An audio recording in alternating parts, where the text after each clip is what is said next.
തിമിരം ഓപ്പറേഷൻ ചെയ്ത ആളുകൾ കണ്ണിനകത്ത് ലെൻസ് വെക്കുമ്പോൾ ഈ ലെൻസ് എത്ര കാലം അതിൻ്റെ വാലിഡിറ്റി ഉണ്ട് എന്നൊരു ചോദ്യം ചോദിക്കാറുണ്ട്.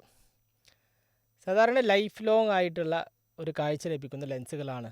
അത്തരം പഠനങ്ങളിലൂടെ തെളിഞ്ഞ ലെൻസുകളാണ് നമ്മൾ യഥാർത്ഥത്തിൽ ഓപ്പറേഷന് ശേഷം കണ്ണിനകത്ത് വെക്കുന്നത്. എന്നാൽ ചില ആളുകൾക്ക് ഒരുപാട് വർഷങ്ങൾക്ക് ശേഷം ഒരു ബാഗിനകത്താണ് ഈ ഒരു ലെൻസ് വെക്കുന്നത്. ആ ബാഗിന് കുറച്ച് ക്ലാരിറ്റി കുറവ്, തെളിച്ചക്കുറവ് വരാനുള്ള സാധ്യതയുണ്ട്. അപ്പോൾ അത്തരം സന്ദർഭത്തിൽ നമുക്ക് ഒരു ലേസർ ലൈറ്റ് ഉപയോഗിച്ചുകൊണ്ട് ആ ഒരു ബാഗിലെ പാട നീക്കാവുന്നതാണ്. അതല്ലാതെ ഒരു പ്രാവശ്യം തിമിരം ഓപ്പറേഷൻ ചെയ്ത് ലെൻസ് വെച്ച ആളുകൾക്ക് പിന്നീട് ആ ഒരു ലെൻസ് ഡാമേജ് വരികയോ മാറ്റേണ്ടി വരികയോ ചെയ്യുന്ന സാഹചര്യം ഒന്നും സാധാരണ രീതിയിൽ ഉണ്ടാവാറില്ല. അത് ഒരാൾക്ക് അവരുടെ ജീവിതകാലം മുഴുവൻ നിലനിൽക്കുന്ന രീതിയിലുള്ള ഒരു ലെൻസാണ് കണ്ണിനകത്ത് വെക്കുന്നത്. ഒരു പ്രാവശ്യം ഓപ്പറേഷൻ ചെയ്താൽ പിന്നീട് രണ്ടാമത് തിമിരം വരാനുള്ള സാധ്യത ഇല്ല.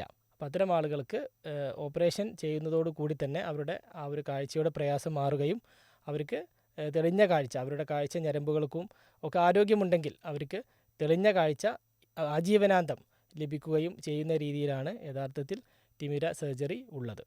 അസ്സലാമു അലൈക്കും വറഹ്മത്തുള്ളാഹി.